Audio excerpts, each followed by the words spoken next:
الحمدللہ والصلاة والسلام علی رسول اللہ صلی اللہ علیہ وسلم۔ محترم حضرات و خواتین، لاک ڈاؤن کی اس صورتحال میں صدقہ فطر کے تعلق سے مجھے کچھ باتیں آپ کے سامنے کہنی ہیں۔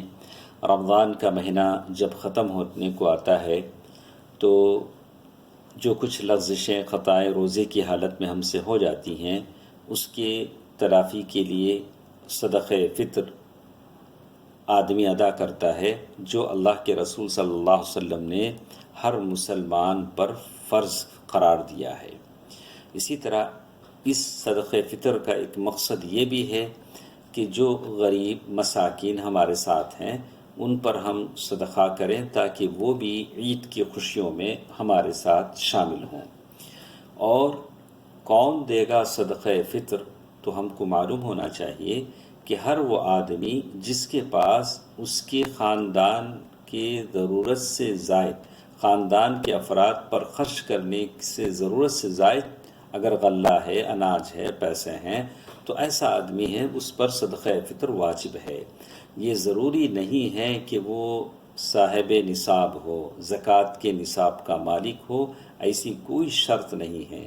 بس اسے اپنے خاندان کے اخراجات یا اس کے ضرورتوں کو پورا کرنے سے زائد اگر چیز اس کے پاس ہے تو اس کے خاندان کے ہر فرد کی طرف سے اس کو صدقہ فطر ادا کرنا ضروری ہو جاتا ہے۔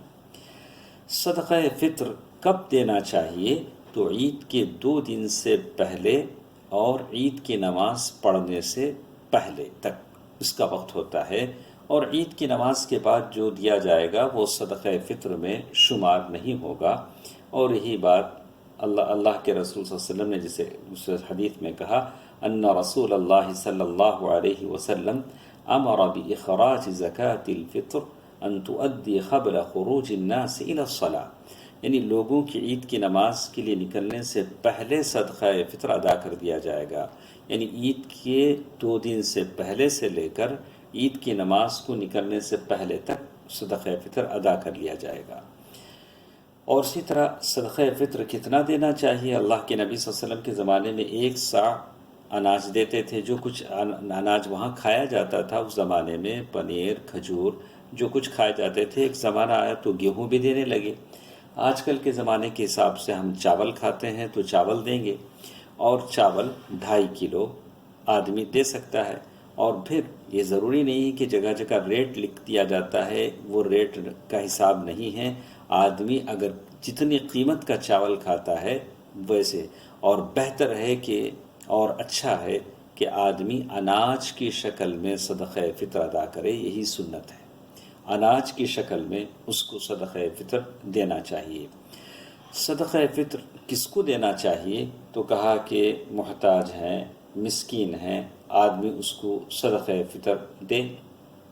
اور لاک ڈاؤن اور موجودہ حالات کے پیش نظر صدقہ فطر وصول کرنے والے فقراء اور مساکین نہیں ملتے ہیں، تو آدمی جہاں تک ہو سکے تلاش کرے تاکہ عید کی نماز سے پہلے اپنی اس ذمہ داری سے آدمی سبکدوش ہو جائے۔ لیکن جیسے کہتے ہیں کہ اگر کسی کے پاس عید کی نماز سے پہلے صدقہ فطر نکالنے کی سہولت موجود تھی، لیکن اس نے غفلت اور کوتاہی برتی اور عید کی نماز کے بعد نکالا، تو اس کا صدقہ فطر ادا نہیں ہوگا، ایک عام صدقہ یہ شمار ہوگا۔